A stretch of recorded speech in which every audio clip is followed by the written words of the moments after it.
sense of the word. I'm not an emotional impression. Is that your impression? No. Mike Wallace, Ayn Rand, 225 dash bar. I've practiced it all my life.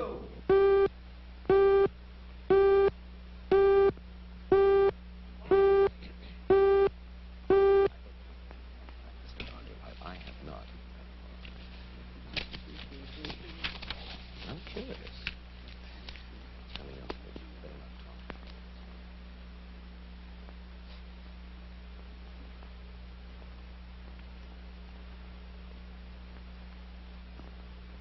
This is Mike Wallace with another television portrait from our gallery of colorful people.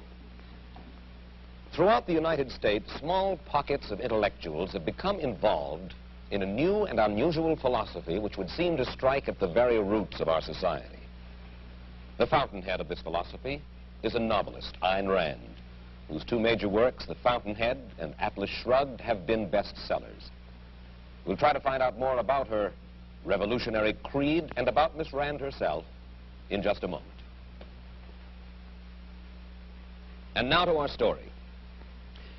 Down through history, various political and philosophical movements have sprung up, but most of them have died. Some, however, like democracy or communism, take hold and affect the entire world.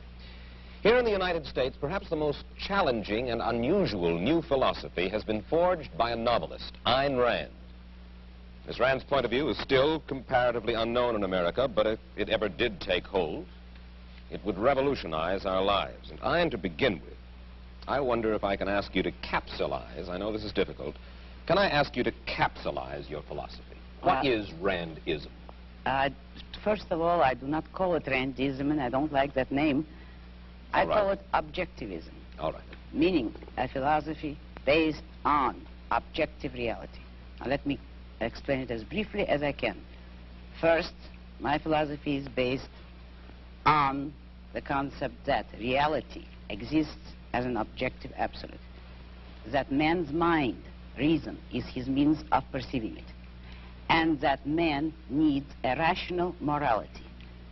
I am primarily the creator of a new code of morality which has so far been believed impossible, namely a morality not based on faith.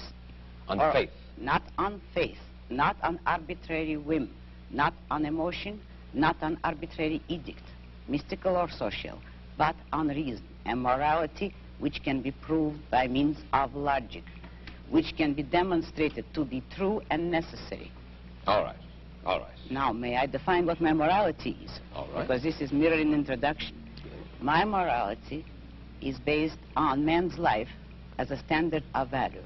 And since man's mind is his basic means of survival, I hold that if man wants to live on earth and to live as a human being, he has to hold reason as an absolute, by which I mean that he has to hold reason as his only guide to action, and that he must live by the independent judgment of his own mind, that his highest moral purpose is the achievement of his own happiness, and that he must not force other people nor accept their right to force him, that each man must live as an end in himself and follow his own rational self-interest.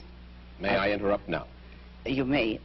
Because you put this philosophy to work in your novel Atlas Shrugged. That's right. You demonstrate it in human terms in your novel Atlas Shrugged. And let me start by quoting from a review of this novel Atlas Shrugged that appeared in Newsweek. It said that you are out to destroy almost every edifice in the contemporary American way of life, our Judeo-Christian religion, our modified government-regulated capitalism, our rule by the majority will. Other reviews have said that you scorn churches and the concept of God. Are these accurate criticisms? Yes, I agree with the facts, but not the estimate of this criticism. Namely, if I am challenging the base of all these institutions, I'm challenging the moral code of altruism, the precept that man's moral duty is to live for others, that man must sacrifice himself to others, which is the present-day morality. What do you mean by sacrifice himself for others? Now we're getting to the point. One moment. Since I'm challenging the base, I necessarily would challenge the institutions, you name it, which are a result of that morality. All right. And now what is self-sacrifice? Yes, what is self-sacrifice? You say that you do not like the altruism by which we live. You like a certain kind of Ayn Randist selfishness. I would say that I don't like is too weak a word. I consider it evil. And self-sacrifice is the precept that man needs to serve others in order to justify his existence, that his moral duty is to serve others. That is what most people believe today. Well, yes, we're taught to feel concerned for our fellow man, to feel responsible for his welfare, to feel that we are, as religious people might put it, children under God and responsible one for the other. Now, why do you rebel? What's wrong with this philosophy?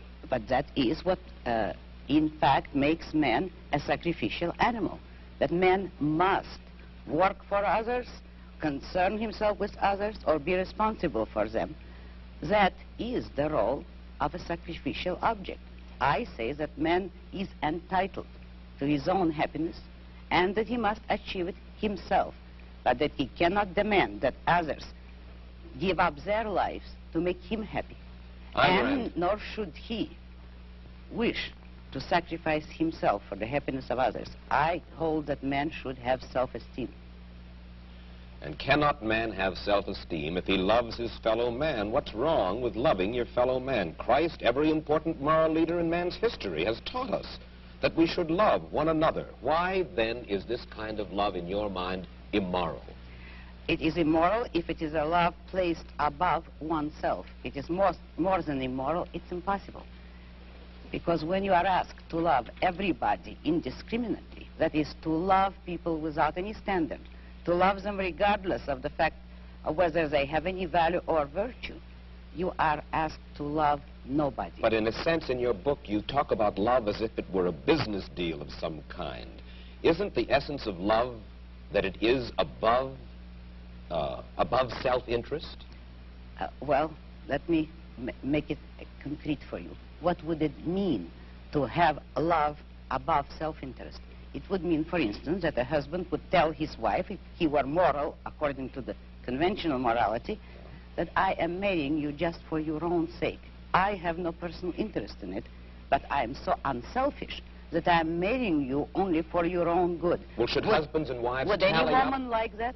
Should husbands and wives tally up at the end of the day and say, well, now, wait a minute. I love her if she's done enough for me today, or she loves me if I have properly performed my functions? No, you misunderstood me. That is not how love should be treated. I agree with you that it should be treated like a business deal, but every business has to have its own terms and its own kind of currency. And in love, the currency is virtue. You love people not for what you do for them or what they do for you. You love them for the values, the virtues which they have achieved in their own character. You don't love causelessly. You don't love everybody indiscriminately. You love only those who deserve it. And then if a man is weak or a woman is weak, then he is beyond love? He certainly does not deserve it. He certainly is beyond. He can always correct it. Man has free will. If a man wants love, he should correct his weaknesses or his flaws, and he may deserve it. But he cannot expect the unearned, neither in love nor in money, neither in matter nor spirit. You have lived in our world, and you recognize the fallibility of human beings. There are very few of us, then, in this world, by your standards, who are worthy of love. Unfortunately, yes, very few. But it is open to everybody to make themselves worthy of it, and that is all that my morality offers them. If they will a way to make themselves worthy of love, although that's not the primary motive. Let's move ahead.